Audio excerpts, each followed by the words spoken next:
Listen, if you're thinking about buying your first house, then this might be the last chance that you have to wake up and take control of your life, because if you don't, your life will now control you. Buying a house is exciting. It's a huge accomplishment. It's also emotional, and that's what makes it dangerous. Why? I mean, think about it. You're about to sign a document that states that you owe this person $500,000 for their property. And then you'll go see the bank, sign a document with them that states that you'll repay them probably over 25 to 30 years. You've never made this big decision in your life before if you haven't purchased real estate. And here's the thing most first-time buyers don't understand is that you actually have a lot of tools and programs and plans that are accessible to you as a first-time buyer. And the moment that you purchase a house, you lose access to those advantages. So if you mess it up and then try to sell later just to start over, then you'll be throwing away thousands of dollars without even realizing it. This is why this decision will shape the rest of your life. Now, if you're like most first-time buyers, you're probably daydreaming of having your own space, maybe for yourself, maybe for your loved ones,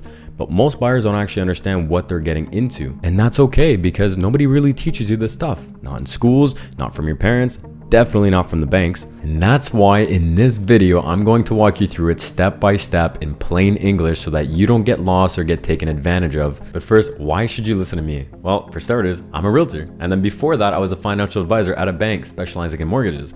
Helping people buy and sell their homes is literally what I do for a living. If you'd like to work together, head to my website. Link is in the description. Even if you're not from my area, you'll find a ton of value from this guide. And real quick, if you like this type of content and wish to see more, be sure to hit that like and subscribe button. It really helps to get that video out there to other first-time buyers who are in need of this type of content. And it guarantees that you'll see my future uploads, which is one of the greatest return on investments that you can make today. All right, let's begin. Step number one, before we even look at houses, you need to ask yourself this. Are you actually ready to buy? There's three main things that you've got to check here. Number one is down payment. In Canada, you can buy a house with just 5% down for properties up to $500,000, plus about 1.5% for closing costs, which we'll cover a little bit later. And in the US, you can buy for as low as 3.5% down with an FHA loan.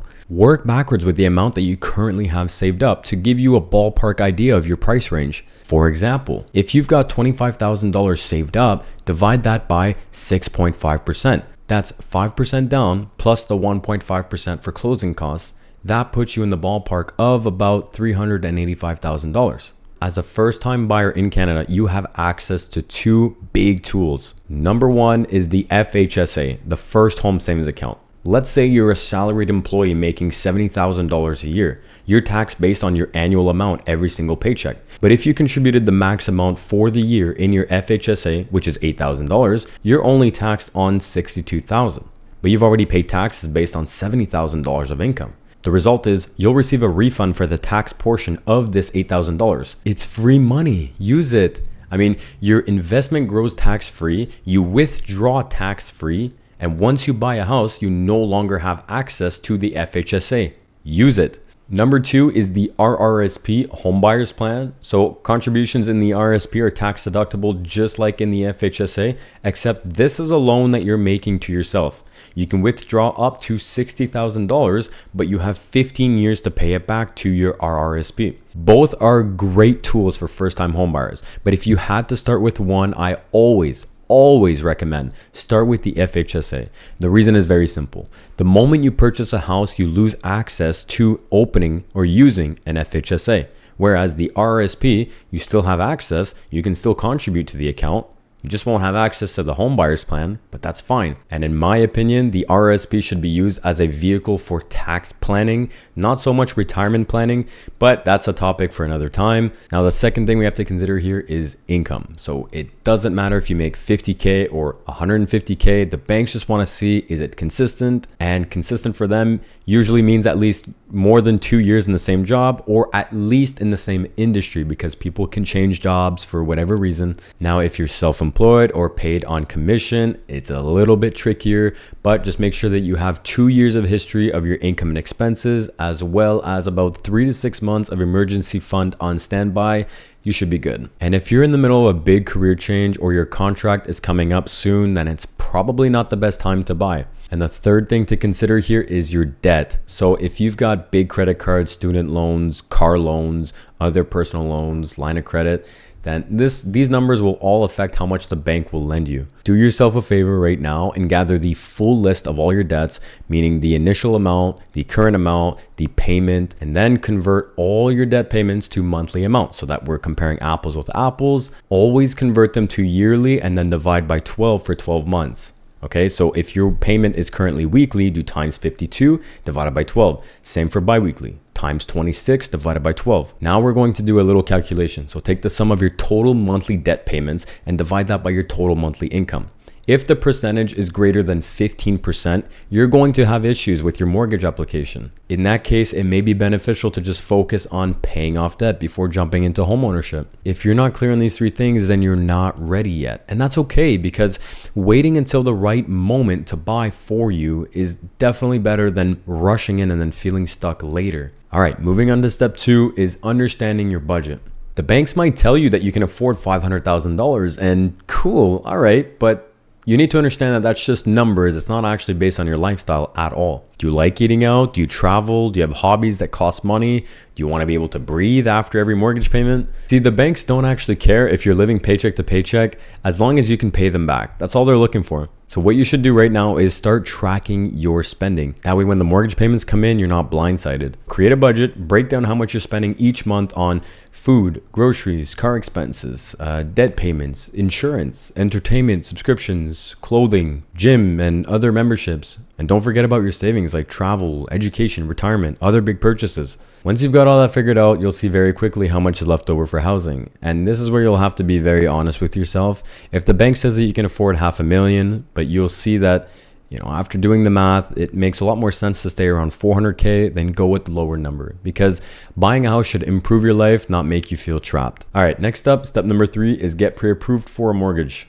Before we even start looking at houses, you must get a pre-approval done. And let me clear this up. A pre-qualification and a pre-approval are not the same thing. So a pre-qualification is the bank or the financial advisor just looking at the numbers that you gave them, and they're trusting those numbers, okay? And then they're giving their best estimate.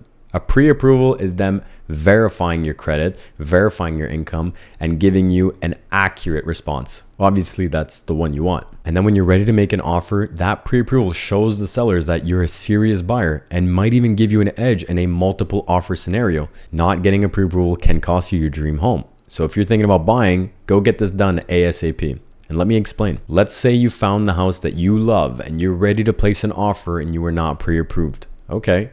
You put a condition for financing, giving you a way out in case things go wrong and you don't get approved, right? But guess what? In those 2 weeks where you were trying to fulfill that condition, the perfect home hit the market. It was in your new price range that you later found out that should be your price range. It checked all the boxes. But by the time that you walked away from that deal, the other one already sold. So you missed out, all because you didn't get pre-approved. It's not worth it. Just go get this done. During the pre-approval, the lender is going to calculate something known as your debt ratios. And there's 2 debt ratios. One is your gross debt service, or GDS. This looks at only housing costs. So your mortgage payment times 1.02. So it's marked up by 2% just to make sure that you can absorb a rate increase later on, plus heating costs, plus property taxes, plus condo fees if it's a condo, divided by your gross monthly income. That gives you your GDS. Now, your TDS, which is your total debt service, which also includes all your housing costs, but it also includes all other debts like car payments, credit cards, student loans. In Ontario, the max debt ratios that you can have with a down payment of under 20% is GDS 39% and TDS 44%. But you should aim to be lower than that. And then once you're pre-approved, of course, don't buy anything on credit. This will affect your pre-approval and how much the bank will lend you. Now, the percentage that you're putting down will affect your total mortgage in a big way. So let's look at that. With less than 20% down, you can still buy and you'll usually have access to better interest rates. The downside is mortgage insurance, and this insurance protects the lender, not you in case of default. Let's do a quick example. Say you're buying a $500,000 home with 5% down. That's $25,000. Your mortgage insurance premium is 4% of the loan, so $19,000, which is added back onto the mortgage. On top of that, in Ontario, you'll owe GST on the insurance premium, which is another $1,500 that has to be paid at the time of closing. This amount cannot be added to your mortgage. You remember that 1.5% that I had mentioned earlier? Well, This is part of the reason. There's also land transfer tax that we'll cover a little bit later as well. Bottom line is get pre-approved before you start shopping. It'll save you stress, time, it'll give you clarity, and it's going to make you a stronger buyer. So get this done ASAP.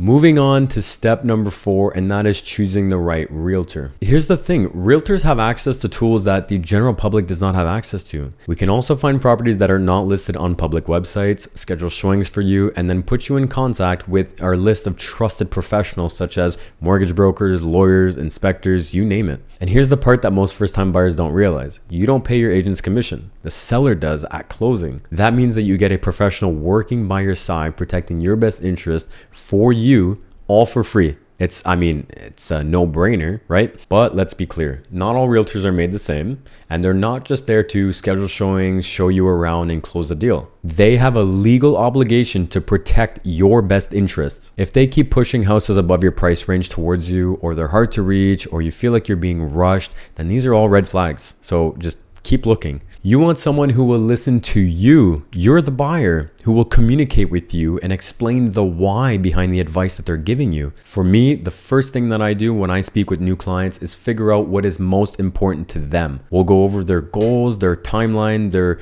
budget and ideal location, and then we'll build a custom plan that fits their needs. Whether they're already pre-approved and have seen multiple houses, or they have no idea where to begin, every plan is tailored to their current situation. Like I said, buying a house is the most important decision that you have made to this point in your life. This investment can set you ahead, but it can also set you back many years. Therefore, be careful and work with someone that you can trust. And reminder, if you'd like to work together, then be sure to head to my website, because that's where you'll be able to learn more or get in touch with me. Link in the description. Moving on, step number 5 is understanding property types. Now, not all homes are the same, and each type has its own pros and cons. Knowing the differences will help you save time and figure out what best suits your lifestyle. So let's start with freehold properties. That's when you own the house and the land. So a detached home, it has no shared walls. You get full privacy. Semi-detached means that you share one wall with your neighbor, and townhouses share walls on both sides. And here's something most people don't think about. Yes, you get full privacy in a detached home. However, townhouses and semi-detached, where they're sharing walls, you get reduced heating costs because you've got less exterior walls and you're pretty much stealing off your neighbor's heat. Next up, you've got condos, which are different. You own your unit, but you share the building or complex. Condos can be apartments, townhouses, or even detached homes in some cases. The nice thing is they usually sell for less per square foot than freehold, but they come with monthly maintenance fees. But that fee covers things like roof, siding, landscaping, maybe even amenities like a pool or gym. Basically, you're paying a little extra each month for less hassle. But there's also more affordable options, but they come with their own set of rules. Mobile homes are usually in land lease communities where you own the home, but you pay rent for the land. Sometimes it's a couple $100, sometimes over $1,000 per month, depending on the area. Financing can also be a little tricky here, since not all banks are comfortable lending on them. You could technically lift the mobile home on the back of a trailer and drive off with it since there's no foundation. Then there's tiny homes where, whether they're on wheels or on a foundation, can be a creative, affordable option, but zoning is the big catch here. Many cities and towns have a minimum size requirement, or they're only allowing tiny homes in specific areas, so you've got to check the local bylaws before jumping in. Every property has its own set of pros and cons. The key here is figure out what fits your lifestyle before you start looking, so you're not wasting time on homes that don't make sense to you. All right, we're finally at the fun part, and that is where you start house hunting. But if you don't go with a strategy, it will quickly turn into an emotional roller coaster, which I've said time and time again, that's dangerous. Here's how you stay in control. Number 1 is make your needs and wants list. Needs are your non-negotiables. Wants are your nice to haves. Everyone's list will be different, and sometimes your needs can shift into wants after some compromise and vice versa. Be flexible, but also know your bottom line. Number 2 is understand the market you're in. In a buyer's market, there are more homes for sale than buyers. That means more options, more time to think, and more room for negotiation. In a seller's market, well, demand is higher than supply, so houses sell fast, prices rise, and you'll need to act quickly. But remember this, regardless of the market, a good deal is a good deal. So if it's priced right and it checks all the boxes, then it probably won't last long. And that is where your realtor comes in. They'll help you identify whether it's just good marketing or actual good value. Number 3 is picture yourself living there. Don't just go in staring at the paint or the staging. Imagine your actual life in that space. Where's the office going? Where are the kids gonna play? Where are the guests gonna sleep over? Where's the piano going? If you can't see your life working there, it's probably not the one. Number 4 is debrief after every showing. Even if the house is an immediate no, talk it over with your realtor. What didn't work? What felt off? Take notes. Every single showing that you do will teach you something new about what you're really looking for, and it will take you one step closer to finding the one. And quick tip, don't just overlook the houses that need a few cosmetic updates like paint or light fixtures or flooring, because all those things can change. Oftentimes those are the best deals because buyer just can't see past the surface level. Number 5 is location. This one is not so much a strategy, but more of an insight. So during the inflation crisis following the pandemic, it's no surprise by now that house prices have gone up tremendously. The result is we saw many buyers / first-time buyers expanding their search criteria quite significantly to be able to afford more house. And then fast forward to 2025 and we are still seeing that same pattern. What we're seeing now is many people that have bought in a big city in late 2021, for example, Ottawa, they're now selling today at a loss. And that's because of 2 main reasons. 1, they overpaid, many people did. And number 2 is demand in big cities has reduced because prices are now so high. And on the other hand, properties just maybe 30 to 45 minutes outside of a big city continue to grow in demand, resulting in their price increasing. So now let's say you found the perfect home. It's now time to go to step number 7, and that is making an offer. When it's time to make an offer, the goal is simple. Be competitive without overpaying. The very first thing that your realtor should do is reach out to the listing agent. What is the seller's preferred closing date? Are there any other offers on the table? Is there anything that we need to know about this property? Knowing these details help you position your offer the right way. And remember, the market matters here because if you're in a buyer's market, there's less buyers out there. So you'll probably have more time, more flexibility in negotiation as well. However, in a seller's market, properties move fast. So a good realtor will be able to guide you in both scenarios. Don't worry. Here is Form 100, which is the agreement of purchase and sale that we use here in Ontario. But regardless of where you're located, you'll have something very similar to this one. So let's go over this agreement. So the agreement, this is where you'll see the buyer and seller's names and the property address and the legal description, the purchase price, which is the amount that you're offering to pay, and the deposit. The deposit goes towards your down payment. So don't stress about it being extra money.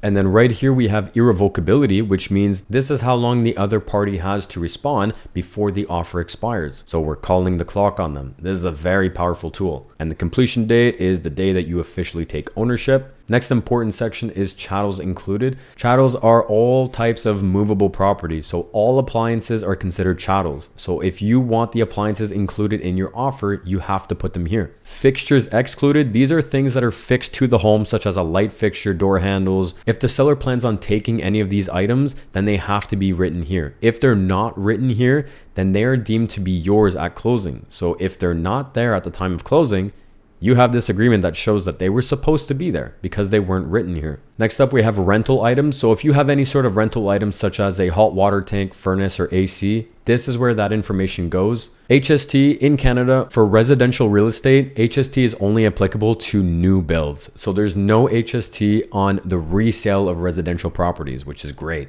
And this is the page where everybody signs. And then at the very end, we have Schedule A. This is where your conditions go. So depending on the case, I usually make 3 recommendations. Number 1 is financing, because a pre-approval is not the final approval. The bank still needs to assess and then make sure everything makes sense. Next up is inspection, especially on older homes. This is where you want to inspect everything about the house to make sure that there's no surprises when you buy. Number 3 is insurance, just to make sure that you can actually obtain insurance on the property. And if you're buying a condo, you'll also want to have a status certificate reviewed by your lawyer. So you'll have to include that in there. It tells you the health of the condominium corporation. It tells you what the fees cover. It also tells you if they're financially stable or not, because if they're not financially stable, well, you could be getting increased condo fees or a special assessment headed your way. Now, yes, dropping all the conditions will make your offer a lot more appealing to any seller. But if you don't know what you're doing, it's very risky. These conditions are here to protect you. Once your offer gets accepted, it's very exciting. Yes, don't get me wrong, but it's not yet time to celebrate. You didn't buy the house. It's conditionally sold. This is where the clock starts ticking. Okay, you've got conditions to fulfill now.